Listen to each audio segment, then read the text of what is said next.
Buenas noches, amigas, amigos. Vamos a empezar hoy, martes 17, a repasar algunos de los momentos que nosotros consideramos fueron los mejores de este 2019. Uno de los programas que creo valió la pena porque nos enteramos de un montón de cosas, generamos un montón de información, tuvo que ver con el acceso a la justicia en el Uruguay. ¿Cuáles son las variables que se tienen que cumplir efectivamente para que los ciudadanos tengamos un efectivo acceso a la justicia? Nos acompañaron esa noche Adriana Brezán, de la Asociación de Defensores de Oficio, Mariana Mota, del Instituto Nacional de Derechos Humanos, y Juan Williman, del Consultorio Jurídico de la Facultad de Derecho. Hoy, en 3356, ponemos sobre la mesa la discusión sobre el acceso a la justicia de las poblaciones más vulnerables e intentaremos determinar si existe equidad en ese sentido o si debemos admitir que existe una justicia para ricos y otra para pobres.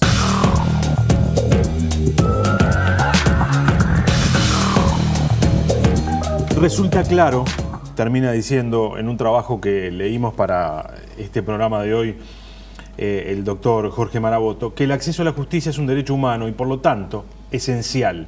Siempre y en todo caso se debe procurar el acceso a ella de la mayor parte, si no de todos los habitantes de un país, y además procurar que la solución sea acordada en un tiempo razonable. Como decía el doctor Couture, si el tiempo es oro, en términos de procedimiento es justicia. Y solo una justicia que lleva la tranquilidad a la gente en poco tiempo, el tiempo razonable del que hablan los pactos internacionales, y que tenga igualmente un rostro más humano, es la que pretendemos como consecuencia inevitable de la dignidad del ser humano, condición básica de todos sus derechos y garantías. Doctora Adriana Brezán, gracias por acompañarnos. Gracias por la invitación. Doctora Mariana Mota, gracias por estar acá esta noche. Gracias a ustedes. Doctor Juan Williman, gracias. Muchas gracias también, por la invitación. Está claro que el acceso a la justicia es un derecho humano básico, parece ser. Recuerdo una conversación que teníamos en este mismo estudio con el fiscal Jorge Díaz, cuando recién se aprobaba el nuevo Código del Proceso Penal, y yo le decía, uno de los grandes problemas que tenía el sistema anterior, que tenía muchos, y ustedes seguramente podrán abundar en eso, es que era inaprehensible para los mortales. Solamente entendían las cosas que salían en las sentencias los abogados, los jueces, los fiscales y algún experto que se había especializado en la materia, que no necesariamente tenía formación jurídica. Era lejana la justicia. Daba la sensación además que era a propósito hecha así, para que nosotros no supiéramos qué estaba pasando. Era imposible de codificar. Eso cambió. ¿Cambió? ¿No cambió? No. No. Lo que pasa, bueno, perdón, pero ¿sabes qué? Nosotros tenemos un Código Procesal Civil, un Código General del Proceso, que ha establecido en este país los juicios orales y públicos desde el año 89. Entonces nosotros los tres, Mariana desde su lugar, el colega desde el lugar que le toca nada más ni nada menos que llevar de la mano a nuestros futuros abogados, ¿cuántas veces hemos visto público en un juicio civil o de familia o laboral cuando lo son?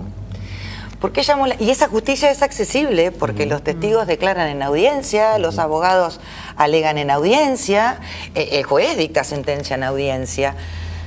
El proceso penal, me parece a mí, que es el proceso o la materia que más llama la atención a la ciudadanía. A nadie le importa cómo se resuelve una tenencia o una situación de vulnerabilidad de niños o niñas, o un proceso civil, una demanda por un accidente de tránsito, un juicio laboral por reclamación de un despido injusto. pero sí le importa saber con el violador, con el homicida. Digo, tenemos una atracción a los temas que involucran a la materia penal que tienen mucho que ver con nosotros y también con el interés de los medios. Creo que tiene mucho que ver dónde se pone el foco en eso. Yo, por supuesto, que comparto con el fiscal de corte, ¿cómo no lo voy a compartir? Este proceso penal es absolutamente accesible, tampoco hay público en las audiencias. ¿Cuál es la ventaja? Que todos hablan ahí, la prensa accede directamente a la información y no a través de un tercero, y yo creo que eso le hace bien a la información de la ciudadanía cuando quien recoge la información la transmite tal cual la escuchó. Siempre tenemos el problema del intermediario, claro, ¿no? Del intérprete. Pero en ese sentido, yo reivindico que Uruguay ha sido un avanzado. Cuando otros países están a 10, 15 años de las reformas procesales penales, nosotros ya llegamos. Ahora están caminando en las reformas procesales civiles. Han tomado como ejemplo incluso Uruguay con sus luces y sombras, pero estamos desde el 89 con un juicio público. La doctora Mota también hizo un gesto cuando yo decía, ahora parece ser que todo es un poco más claro. Y sí, claro, porque primero coincido con lo que dice Adriana, obviamente, que sea accesible al público no quiere decir que sea interesante para el público y que el público, si fuera, entendiera algo. Claro. Porque más allá de que los juicios también tienen que ser comprensibles por quienes los están desarrollando, uno puede ir a un juicio y no entender absolutamente nada porque hablan el idioma procesal y no entiende nadie nada. Entonces, para que sea interesante tiene que ser algo que a la población la convoque, que le interese ir y que además sepa lo que va a encontrar, sepa cómo se va a desarrollar el proceso, o sea, el conocimiento previo, que nunca lo tenemos. O sea, si tú no has ido antes a un juzgado y tienes que ir por primera vez, la cantidad de interrogantes que se te abren son enormes, porque decís, ¿qué es lo que me va a pasar? ¿Quién me va a preguntar? ¿Con quién me voy a encontrar? ¿Cómo sigue esto? ¿Por qué yo tengo que estar sentado frente a una persona y otro me pregunta y a ver cómo sigo ahora? O sea, es una cosa tan dantesca para alguien y además pone nervioso a cualquiera, digo, incluso claro, hasta nosotros que somos, digamos, conocidos en este tema. Entonces, o sea, siempre es una experiencia... Es una experiencia que no es linda. Que no es linda. Digamos, inclusive, primero que nada estás en un conflicto, ¿no? Claro. Entras a un conflicto, no importa la materia, entras a un conflicto. Entonces, eso por un lado. ¿Por qué importa más lo penal? Digo, obviamente que los medios también hacen lo suyo, pero importa más lo penal porque es como lo más básico de las personas. O sea, cuando uno piensa conflicto, piensa en conflicto físico, piensa en un conflicto de peleas.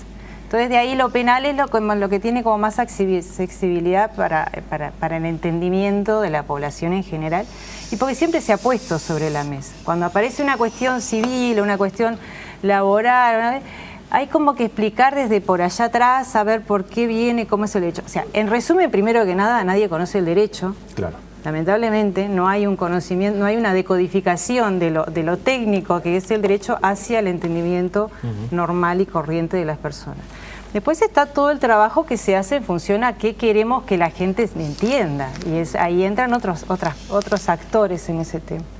Entonces, por ahí a veces puede ser muy interesante una sentencia o un juicio civil por la temática que se trata y por cómo se llega a terminar de proteger el derecho de alguien y sin embargo no tiene ninguna relevancia a nivel de medios.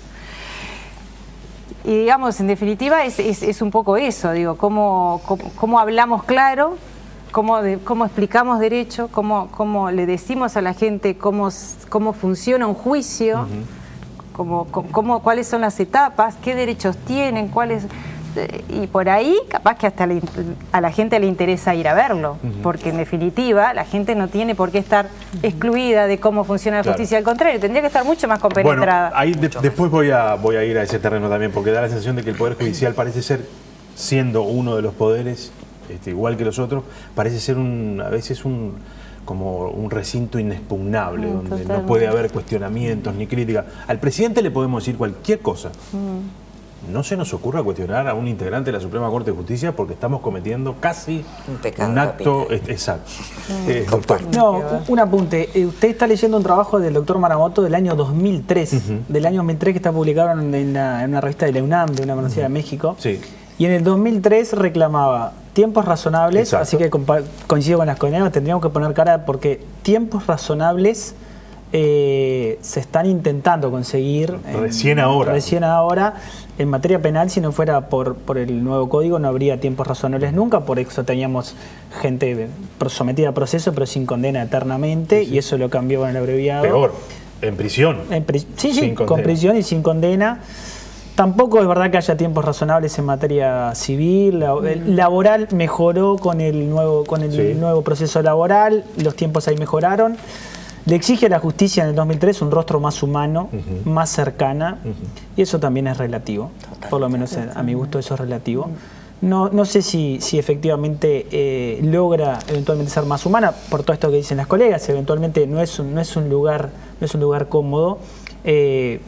Para el consultorio del que yo me encargo, que es de asistencia a las víctimas del delito, siempre los juzgados y la fiscalía fue un lugar inhóspito. Claro. Y a partir del nuevo código empezaron a caminar. Entonces Maraboto reclamaba en el 2003 una justicia más humana, tiempos razonables, que se respete la dignidad de las personas cuando participan en un proceso, la igualdad. Y esos reclamos del 2003 yo diría que están medio vigentes, ¿no? O sea, estamos en el 2019, pero que no son reclamos nuevos. Claro. Que no podemos trasladar a la actualidad. No, ese es el tema. En el informe también veíamos algunas opiniones, por ejemplo, del doctor Sarlo, que hablaba de muchos aspectos, algunas de las variables que nosotros tomamos para hablar cuando hablamos del acceso a la justicia, ¿no? Él hablaba de un aspecto que, claro, hasta que uno no empieza a investigarlo o a leerlo, como que no lo tiene en el radar. Él hablaba de la territorialidad, ¿no? Entonces decía, en los barrios periféricos, excepto las personas vinculadas al delito, no saben lo que es un juzgado. Totalmente. No tienen ni idea lo que es un juzgado ni cómo funciona.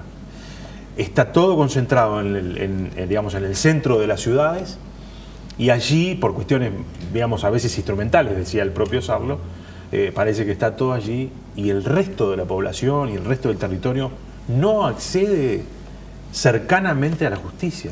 ¿Por qué es esto? Mirá, o esto es así en todos lados y nosotros nos creemos que somos originales y no somos. No sé si es así en todos lados. Yo creo que tenemos que hacernos cargo de cómo es acá.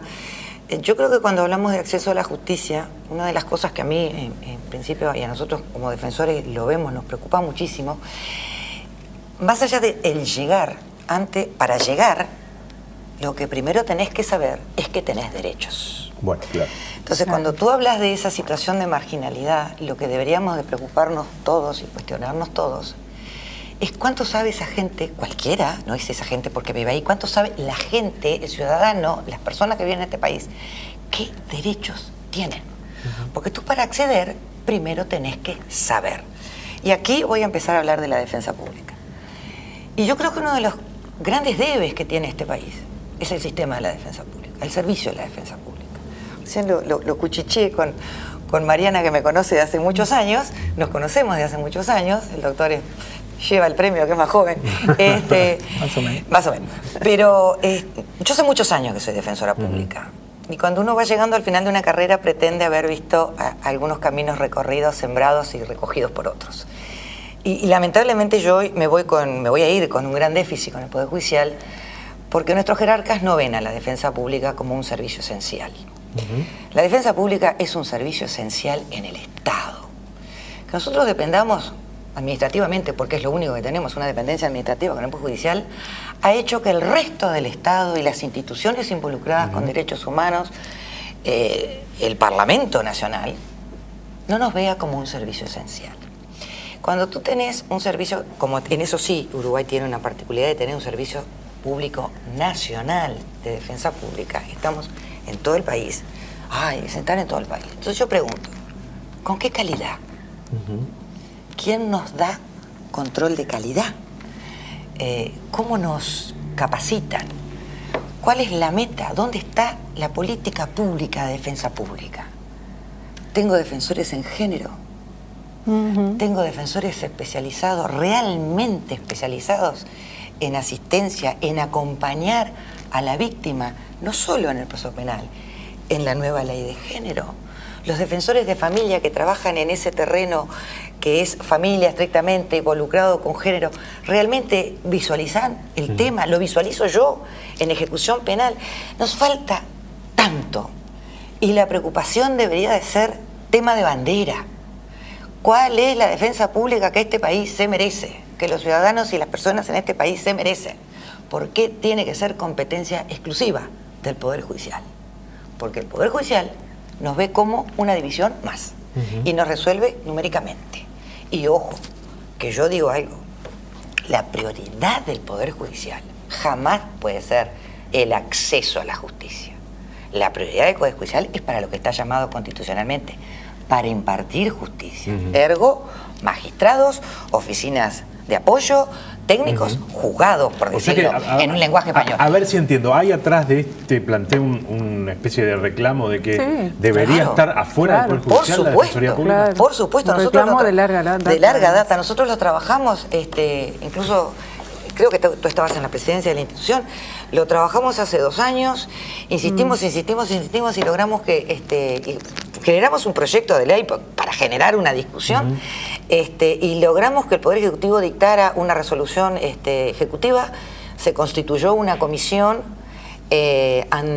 con la coordinación de la Oficina de Servicio Civil, la presidía el doctor Scavarelli. Por supuesto que primero, como digo yo, fuimos a nuestra casa, lo hablamos con quien era el presidente de la Corte en aquel momento, el doctor Chediak, nos dijo sí, como dice él, préndanle, y no pasó nada. Me sorprende que no haya tenido estado público este debate.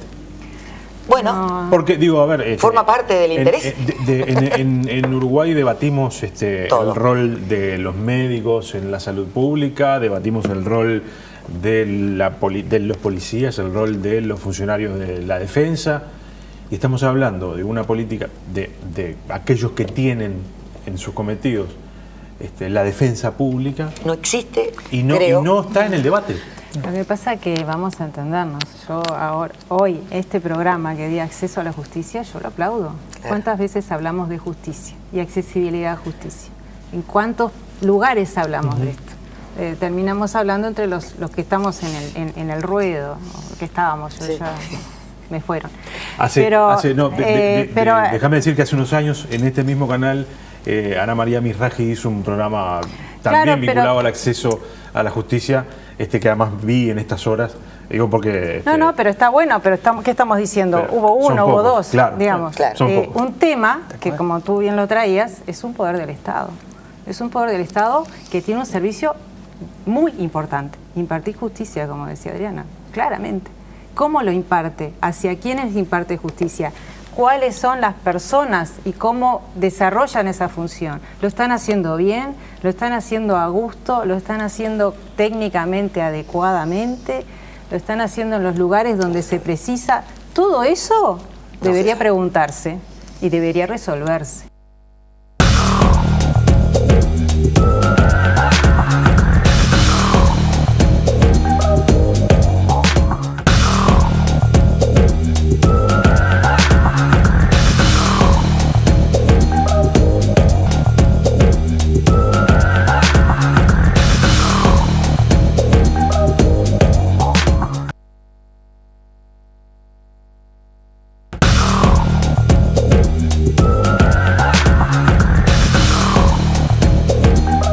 Pensando en esto que decían, lo de los topes, ¿no? La Defensoría tiene un tope.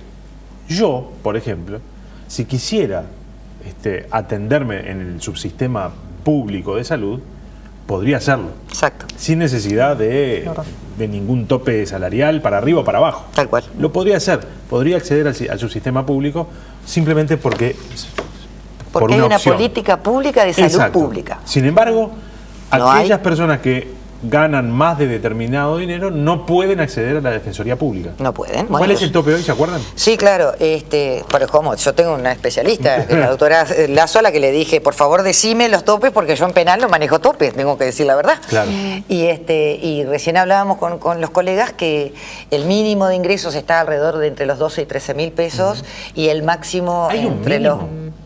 A ver, como te digo, mínimo, desde dónde empezás a medir, ¿no? Hasta llegar a 20.000, 21.000 pesos. ¿Pero de quién? Del consultante. Pero si ese consultante es un hogar monoparental y solo es papá o mamá con niños, son sus ingresos. Pero si ese consultante tiene otros ingresos que integran su núcleo familiar, esos 20.000 pesos o 21.000 pesos no son solo de él, son los que integran el núcleo familiar. Y si tú haces la sumatoria, pueden pasar. Ahí también, todo esto está dispuesto por acordada por la Suprema Corte de Justicia, está en base de prestaciones, de 3 a 5. Se puede subir esos topes bajo la responsabilidad del director o del encargado administrativo cuando hay una vulnerabilidad social, moral muy notoria, se puede autorizar al defensor que haga la asistencia. Pero por un lado, 20.000 pesos.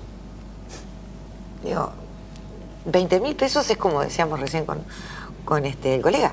¿Cuánta gente queda afuera? Pero ese ingreso significa que están en situación de poder media. Pagarle a un de ninguna manera, porque te lo dije fuera del aire y lo voy a decir de vuelta. La justicia en este país no es gratis. No es gratis. Entonces, creo que nosotros, por lo menos en el Servicio de la Defensa Pública, y que tiene mucho que ver con lo que decías tú, en cuanto a que estamos centralizados en Montevideo, es porque no hay, reitero, voy a ser muy aburrida, una política pública de defensa pública. ¿Qué quiero decir esto? Mi jerarca dice, bueno, ¿cómo hacemos para que el ciudadano, las personas en este país, accedan a la justicia? A ver, déjame hacer porque para no avanzar y dejar cosas colgadas. Si yo gano 20.000 pesos. Hasta ahí te atendemos. 23. Por lo tanto, no accedo. Vas a hacer una declaración jurada y se va a ver si te trabaja. Bueno, supongamos el caso que estoy en el límite y que no accedo a la Defensoría Pública. Pero no puedo, con mis ingresos, pagarle a un abogado para que me asista en un juicio. Dios te ayude. ¿Qué hago? El consultorio tiene un tope mayor. El consultorio llega alrededor de 30 y lo hace, especialmente lo hace por el consultante, persona física, y no por el núcleo. Claro. Pero queda gente afuera porque ustedes no pueden atender a todos. Queda un montón. Mucha y yo no puedo acceder a pagarle a una Creo que un montón. Además, en esos 30.000 o 40.000 pesos, probablemente tú pagues un alquiler y además tengas hijos, y etcétera, etcétera. Entonces, ¿qué hacemos? No pagamos el alquiler para pagarle al abogado. Sí. Entonces, digo, porque es un absurdo. Entonces, no tiene la institución derecho. Este es un tema central, el del acceso a la justicia, y estamos diciendo que hay gente que no puede pagarle a un abogado, que no accede y que de repente la gente del consultorio no los puede atender. Perdón, Rodrigo, vale la pena hacer perdóname que te interrumpa, pero creo que hay que hacer este paréntesis. Cuando hablamos de ingresos o cuando se hace declaraciones juradas es en todas las materias, menos en la materia penal o en la materia de adolescentes infractores. Ahí atiendo a quien sea. No hay topes. No hay topes, porque lo que está en juego es la libertad máximo, digo, entonces ahí no hay tope. En las demás materias, que yo creo que son tan graves y vulnerables como cualquier otra, por ejemplo, las empezamos a ponerle precio al acceso a la justicia. De familia, volvemos con el caso de esta señora, ¿no? Digo, tenía hijos de diferentes padres, ninguno de esos padres le estaba pagando ninguna pensión alimenticia. Digo, yo ahí también estoy pensando como el Estado la dejó al margen, ¿no? Totalmente. De un montón de cosas. Pero si hubiera querido, le voy a pedir pensión alimenticia, que tengo derecho, mis hijos tienen derecho. Bueno, sí, pagar un abogado, capaz que le decían, o sea, no sé cuál es la situación de ella en términos económicos, pero si tuviera algún peso, y no, ¿y qué me voy a poner a pagar un abogado para que me... Porque después por allá... Claro, porque además por allá le dicen, bueno, capaz que al final no tenés suerte y el hombre no te paga un peso. Y vos transitaste todo un juicio, pagaste un abogado, porque siempre la suerte del juicio es incierta. Claro. Digo, no es una de fija. Y bueno, ¿qué pasa, por ejemplo, con las pensiones? Lo que hemos visto de las situaciones en las cuales han sido estafados inmigrantes. Sí. ¿Qué pasa también? Gente que termina una pensión porque no puede pagar un alquiler de una vivienda individual. Esa gente puede pagar. O sea, hay como diferentes. Porque en el caso de esto de los inmigrantes tenían como un determinado monto, pagaron todo eso. ¿Puede acceder a un abogado y pagarle, etcétera? Hay un montón de situaciones que son tan extremas como puede ser obviamente la penal, que si no tenés límite, o la de los adolescentes. Sí, y a lo que dice Mariana, y lo estábamos hablando fuera del aire, además el Servicio de Administración de Justicia tiene un costo. Claro. Y lo que decíamos hoy fuera del aire es que la Defensoría está exonerada de tributación y el consultorio jurídico está accionado de tributación y algún lugar más y paramos de contar. Y un costo que no es barato. Sí, sí. Hay que pagar timbre, sí, tasa, impuesto, vicésima, pero después depende del juicio.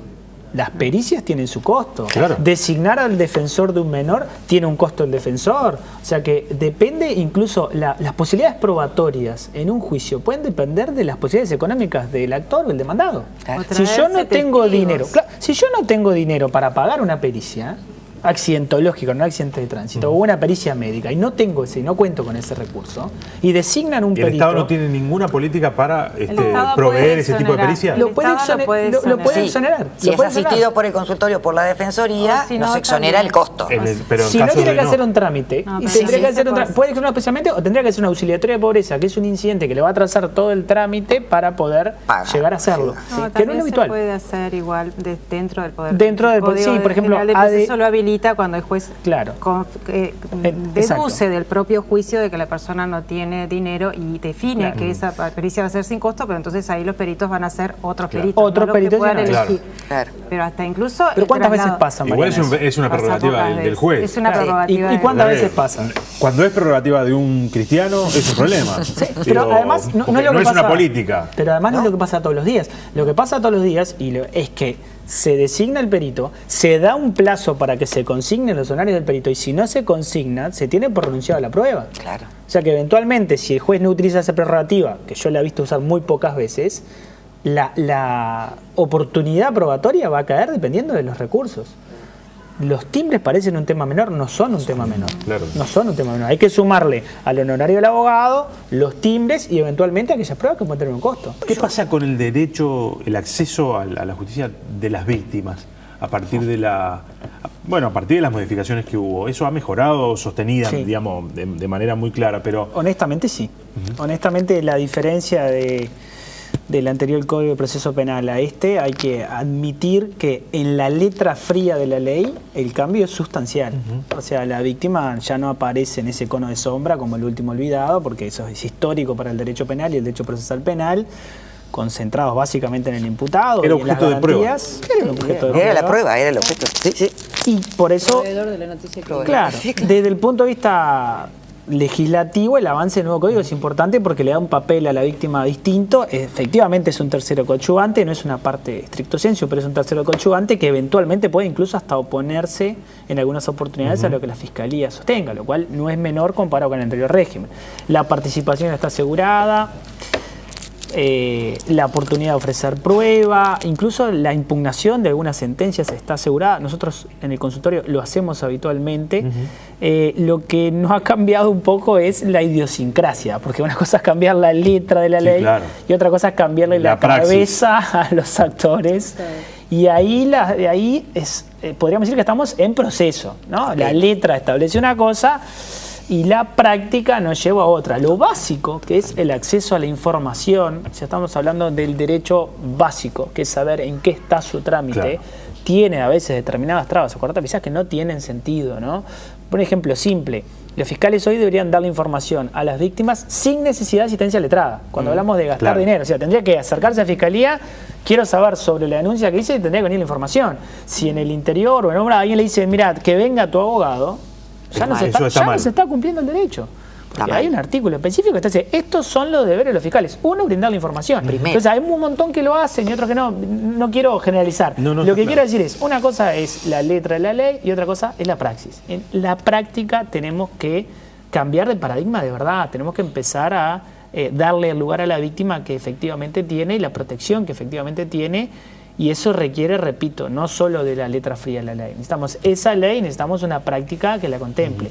Ni hablar de los juzgados que están con el código viejo, ¿no? No hablemos. Porque obviamente, como tienen restringidas las oportunidades, la cuestión se hace más difícil. Yo entiendo que igual hemos logrado cosas también aún en los procesos del código además viejo. pero en el código viejo, el axioma ese de que la justicia tarda pero llega... No es justicia. Porque si la justicia tarda... Volvemos a Maraboto en el 2003 y los tiempos razonables... Lo decía Gamarra en la década del 70, la justicia que tarda no es justicia. Por eso digo.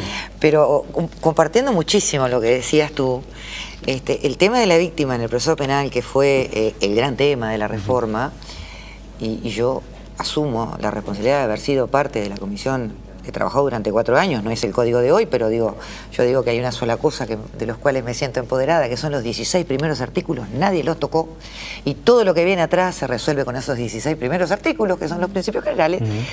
Creo que nos quedamos cortos con la víctima. Por un lado, eso se ha criticado intensamente, como decías tú, no es parte formal, podría formar parte, una parte integrada de la Fiscalía, pero también puede oponerse a lo que dice la Fiscalía. Pero a mí lo que más me ha preocupado de eso es, vuelvo al principio, la incapacidad que hemos tenido durante estos 2 años y en la previa de realmente, en términos claros, de decirle a cada una de las personas que son víctimas de un delito, usted tiene estos derechos. Y el primer derecho que tiene es que a la primera persona que el fiscal tiene que informar es a esa víctima. Si después la víctima quiere comparecer al proceso, hablamos después, con asistencia letrada. Pero en ningún lugar se le puede decir a alguien que venga a su abogado, porque eso es instalar malas prácticas. Y si a esta altura, apenas 2 años, todavía en pañales, empezamos a instalar malas prácticas, la víctima dentro de 5 años no existe en el proceso penal. Tengo que irme porque no tengo más tiempo, pero a ver, si yo les digo que me voy con la sensación de que efectivamente hay una justicia para aquellos que pueden pagar y otra justicia para aquellos que no pueden pagar, ¿me voy con una visión equivocada? Yo te cambio eso. A ver. Hay un acceso a la justicia para los que tienen recursos y un acceso a la justicia. ¿No es lo mismo en definitiva? No es lo mismo, porque yo creo que en definitiva la resolución es la misma con o sin dinero. Yo confío en ese sentido. Hay un tema de acceso a la información. Si yo sé a quién preguntar, a dónde preguntar, cómo llegar, puedo llegar. Ahora, si no tengo ni idea, porque vivo en un lugar donde no sé a quién le tengo que preguntar, si tengo derecho, primero, si tengo derecho, segundo, quién me asesora, tercero, cómo lo ejerzo, entonces, por más dinero que tenga, que en general la gente que tiene dinero tiene accesibilidad a la información. Pero eso no pasa solamente por el tema de dinero, pasa por el tema de información. Poder Judicial, el sistema de administración de justicia, Poder Judicial, defensorías, o sea, hagamos mea culpa a todos. La propia sociedad no reclama ni le exige al sistema de administración de la justicia que sea un sistema transparente, que se sepa lo que pasa, entonces, que se diga. Dejemos de lado ese facilismo de poner una justicia para pobres y una justicia para ricos. Está bien. Pero sí hay quienes acceden con más facilidad que otros. Claro, sin duda. Y si hay algo que tenemos que concluir es que no es un tema del Poder Judicial ni de Fiscalía, esto es un tema de orden general. O sea, necesitamos que los legisladores estén en consonancia con esto, necesitamos que el Poder Judicial esté en consonancia con esto, necesitamos que la Fiscalía esté en consonancia con esto, necesitamos que la sociedad civil, que los medios de comunicación estén en consonancia con esto. No es un tema recursos, decía la doctora. Necesitamos presupuesto. El acceso a la justicia es un derecho humano fundamental y las personas en condiciones de vulnerabilidad económica, educativa, social, emocional, deberían tener mecanismos que faciliten el acceso. Eso es la clave y en eso tenemos que trabajar. No digo que la Defensoría no haga su trabajo, no digo que el consultorio lo estamos haciendo. Hacemos lo que podemos. Pero claro, una cosa es hacer lo que podemos y otra cosa es hacer lo que debemos. Y ahí está el debe, justamente.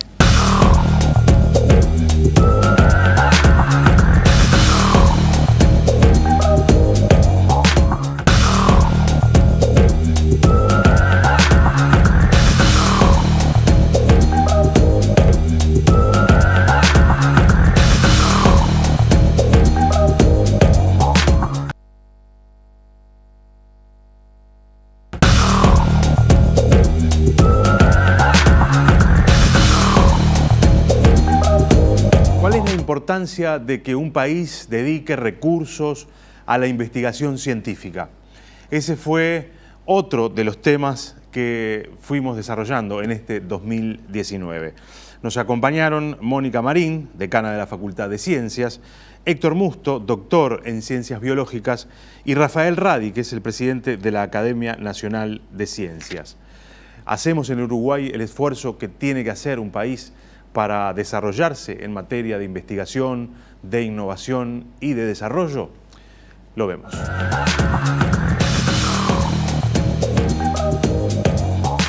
La inversión en investigación y desarrollo en nuestro país se ha modificado en los últimos 15 años.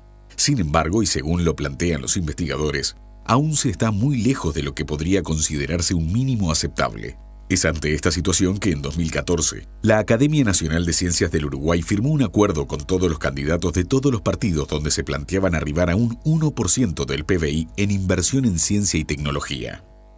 Hoy, la inversión en ciencia y tecnología en nuestro país se mantiene en el entorno del 0,4% del Producto Bruto Interno, mientras que en países desarrollados de tamaños comparables al nuestro, la misma oscila entre un 2 y un 4%.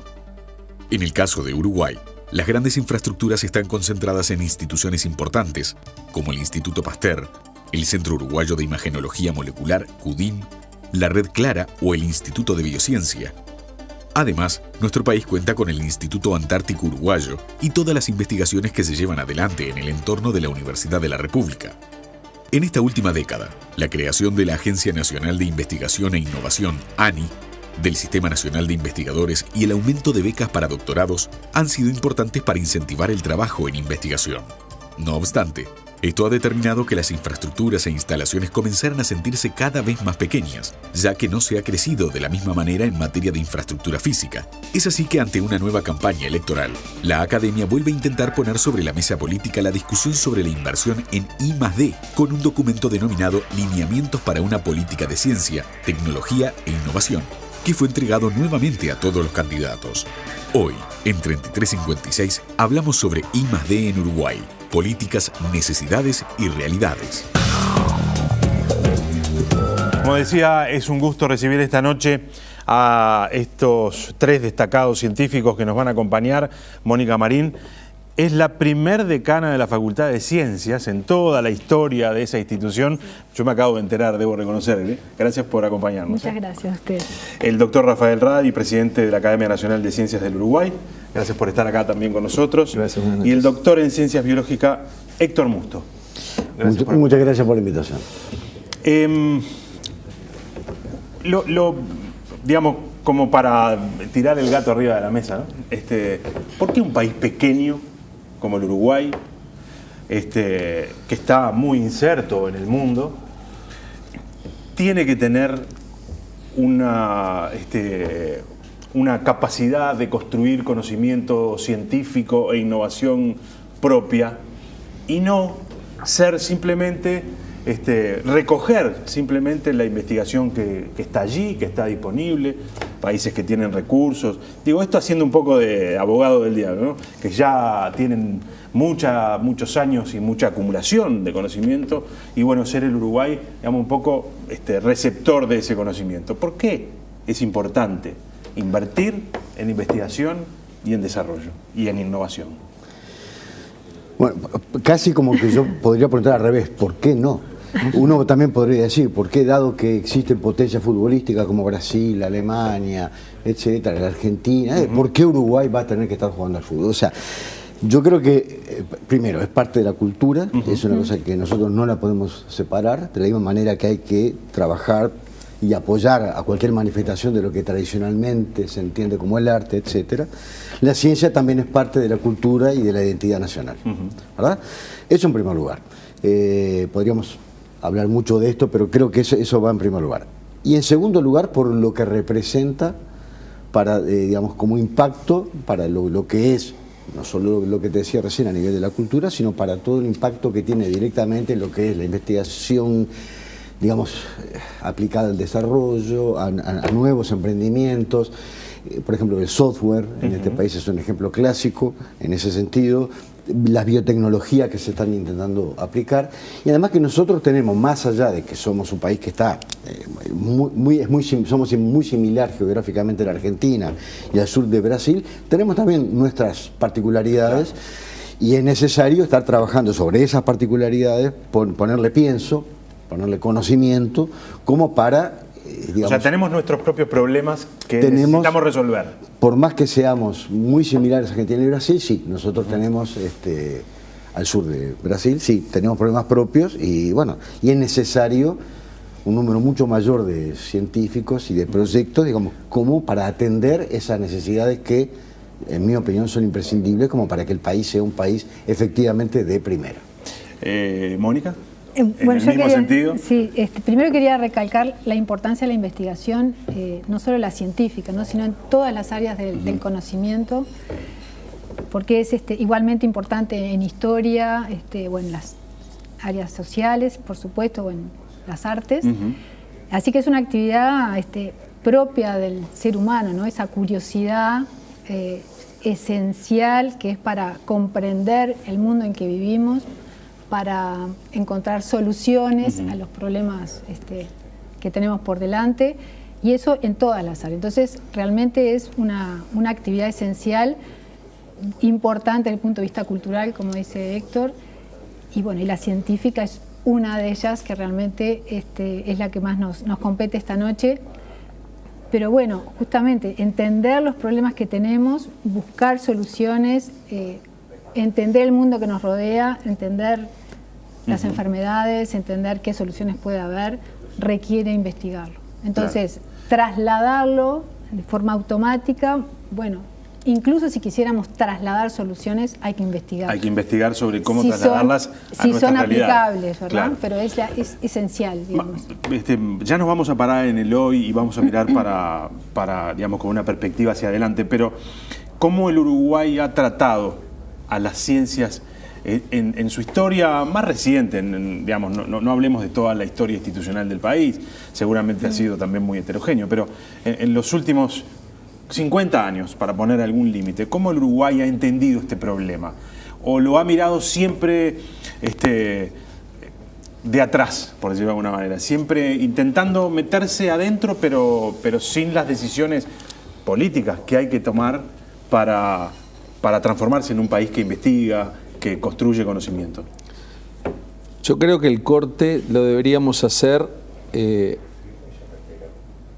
a partir del retorno de la democracia. Yo creo que 1985 marca claramente un antes y un después en lo que es el desarrollo de la ciencia uruguaya moderna y entendida como una actividad profesional.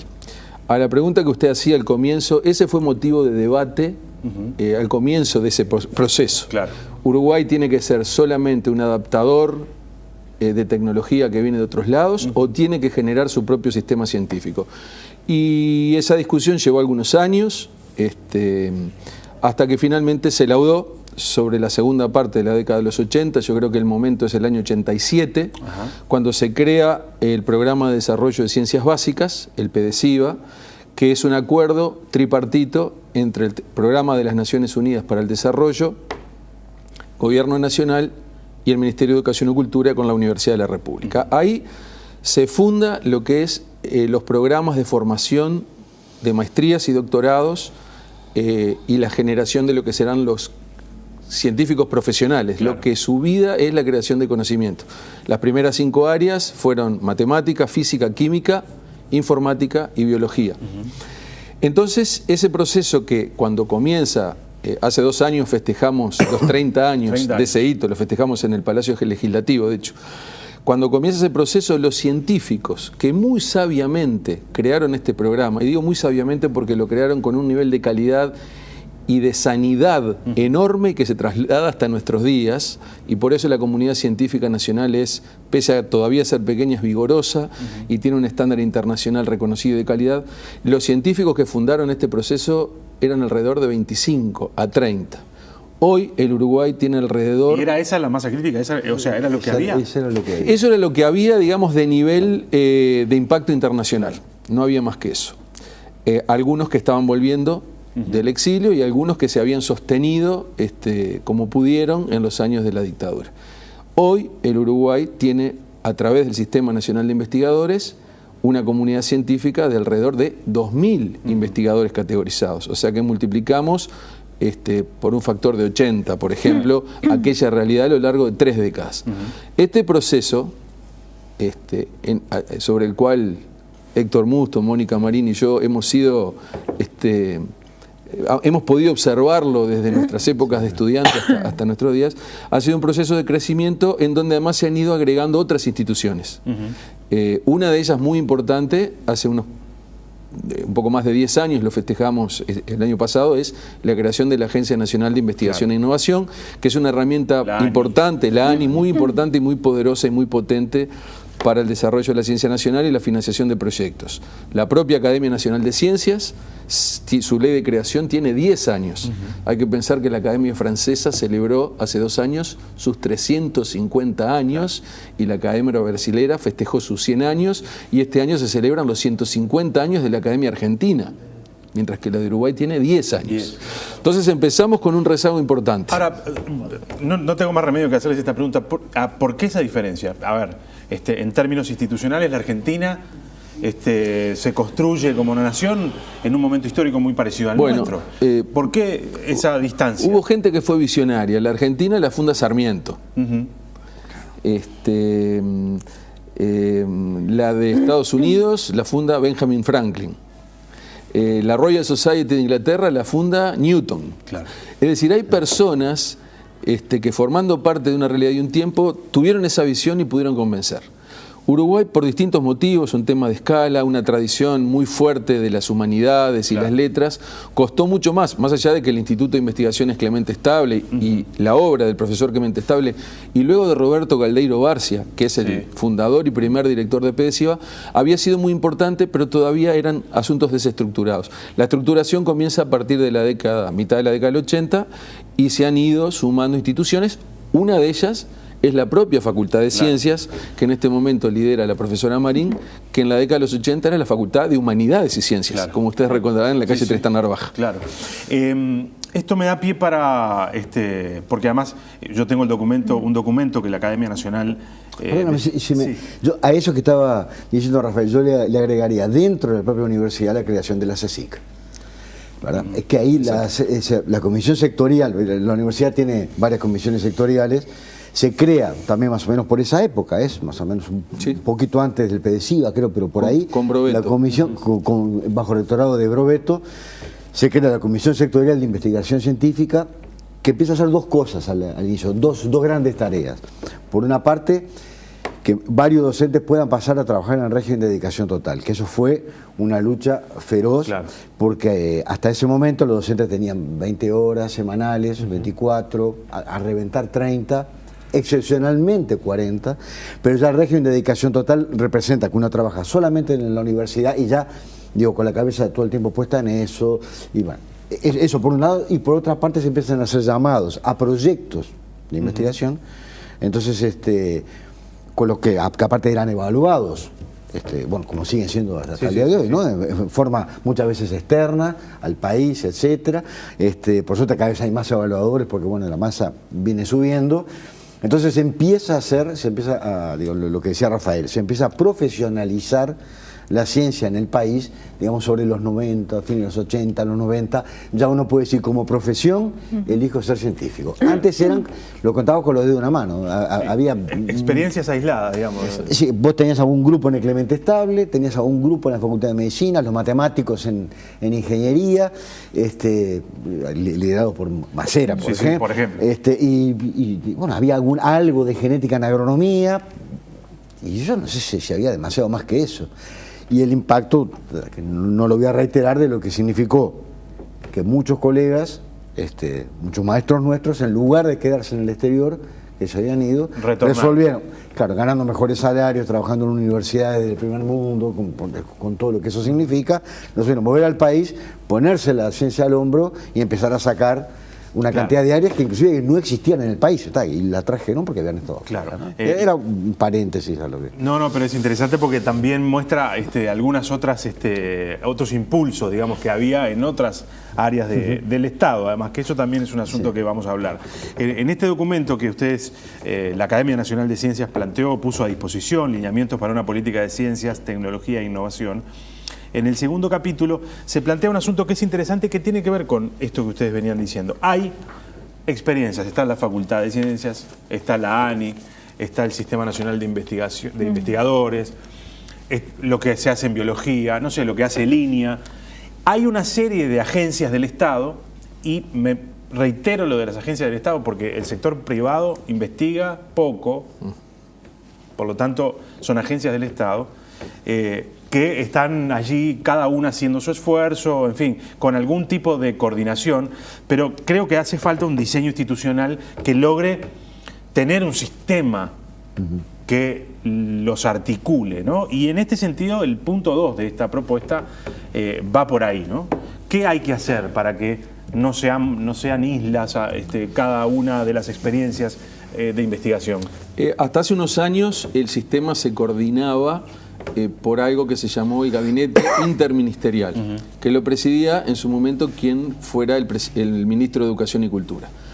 Eso durante algunos años funcionó, pero luego la realidad de crecimiento del sistema científico y la multiplicidad de temas que los ministros tienen, al final del día quedó una desconexión entre lo que es la política ministerial y presidencial y las agencias que ejecutan.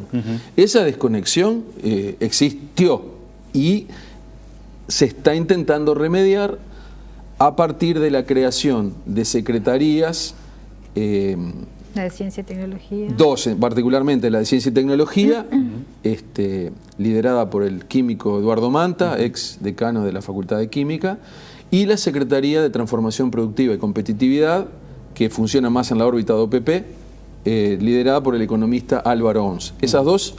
Esas dos secretarías, en la visión de investigación para el desarrollo, conectando la ciencia y la tecnología con la transformación productiva y competitividad, pero no solo con eso, están funcionando en el ámbito de presidencia y están transformándose, valga la redundancia, lentamente, en un elemento que conecta las decisiones políticas del gabinete con las agencias ejecutoras. Falta un montón de articulación, pero este camino se inició hace poco tiempo, hace 3 años la de transformación productiva y la de ciencia y tecnología hace menos de un año y medio. Un país tiene que tener la dimensión y la visión de poderle dar el espacio a los jóvenes talentosos para que empiecen a desarrollarse. Y la gente talentosa y la gente preparada y la gente que basa su andar en el conocimiento va dejando su huella, ¿no? ¿Verdad? Estamos en la sociedad del conocimiento. Nunca como en este siglo XXI el conocimiento es la herramienta más importante del desarrollo de la humanidad y para eventualmente prevenir las catástrofes y para colaborar en mejorar en la calidad de vida. Conocimiento bien usado.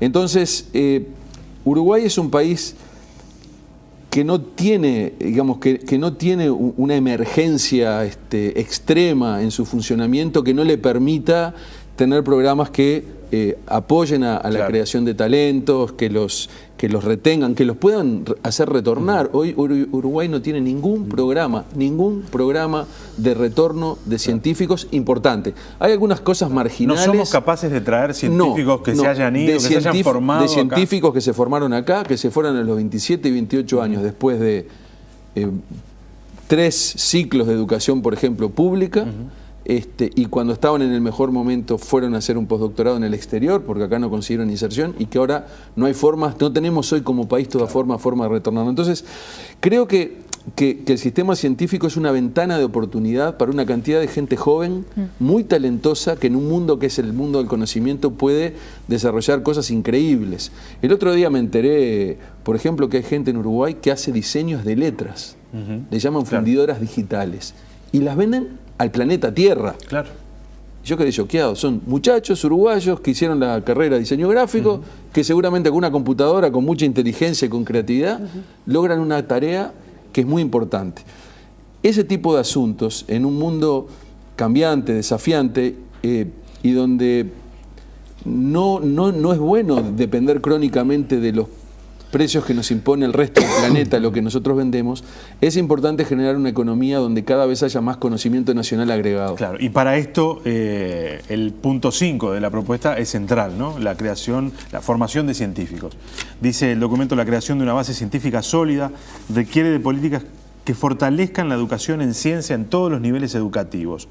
En nuestra época existen múltiples posibilidades disponibles para incentivar en niños y jóvenes el interés por la ciencia y el desarrollo de sus capacidades racionales, matemáticas e inquisitivas, ya sea mediante el planteo y resolución de problemas, el uso de herramientas informáticas, experimentos sencillos de laboratorio, de observación del macro y micromundo con telescopios y microscopios de experiencias de campo y realización de pequeños proyectos de investigación. Es largo este párrafo. Sí, es largo. Podemos haber puesto algún punto. Esto es interesante interesante porque, porque uno de los temas centrales de la agenda política de hoy es la educación.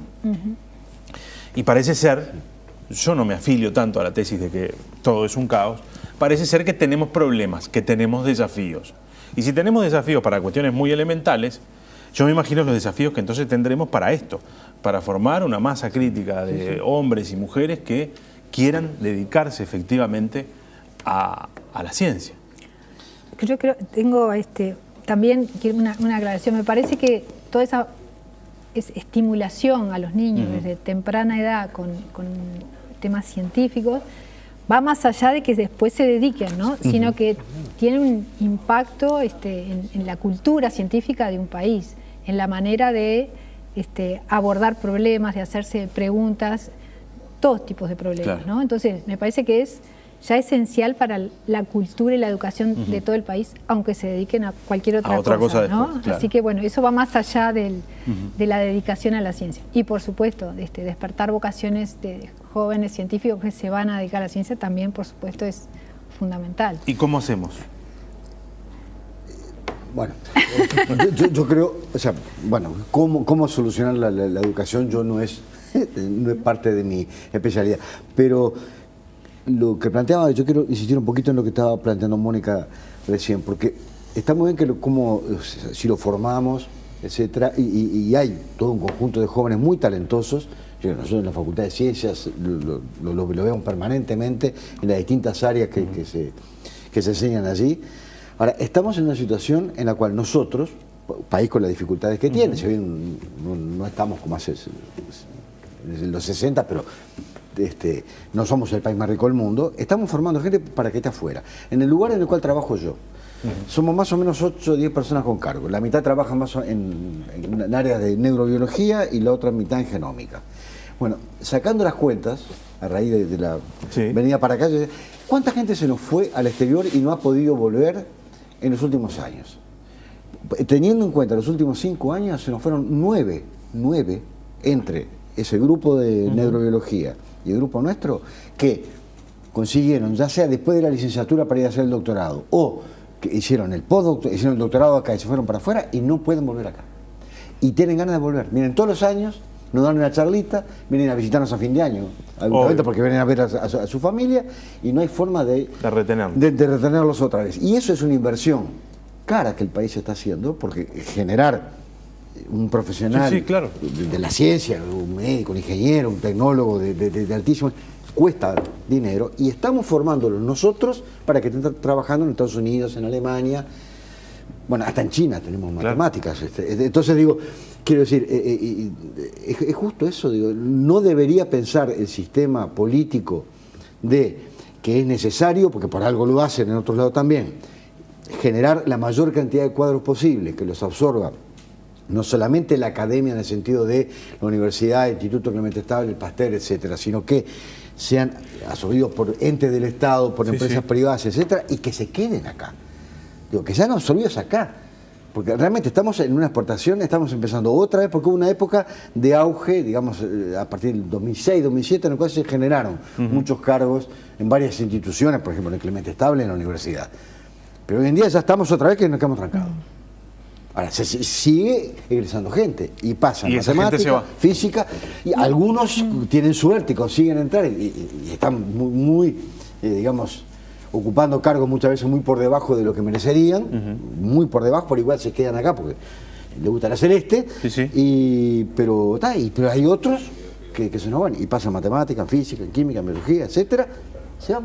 El asunto es que el país no debe despreciar, ¿no? y perder todos estos jóvenes que quieren estar acá, que quieren contribuir al desarrollo del país, y eso en las áreas más diversas, ¿no? O sea, no solamente en la parte de investigación básica, sino que están muy motivados. Solo tenemos a 9 ahí en este ejemplo, que es una isla, imagino, en todas las áreas, ¿no? A nivel país, claro.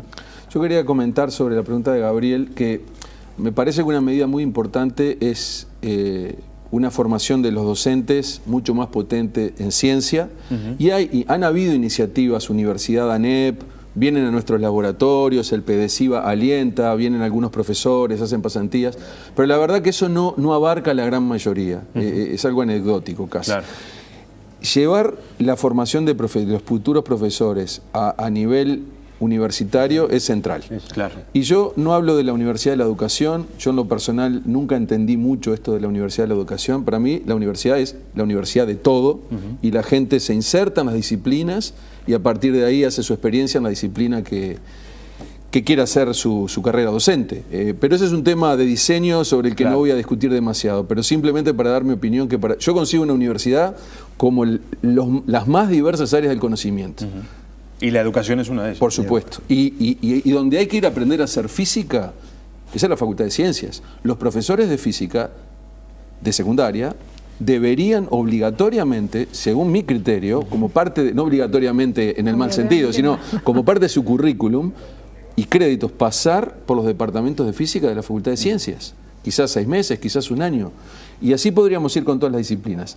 Entonces ese es un tema muy importante que el país tiene que resolver. Bueno, y además también investigar específicamente sobre cuestiones de la educación. Y a su vez, lo otro es generar investigación en educación. Y desde la experiencia que he tenido en el Sistema Nacional de Investigadores, del cual he participado en la comisión honoraria desde el comienzo, es que prácticamente no tenemos investigadores en educación en el Uruguay. Claro. Entonces tenemos un problema gigante donde la formación docente no tiene una formación en ciencias en forma directa e intensa. Habría que hacer una especie de internado. Y por otra parte, casi que no investigamos en educación. Entonces ahí hay asuntos a resolver. Uruguay tiene las herramientas para resolverlo. Pero crear instituciones nuevas necesariamente requiere acuerdos políticos. Sí, claro. Entonces ahí, por ese lado, yo veo que pueden haber posibilidades para el próximo quinquenio.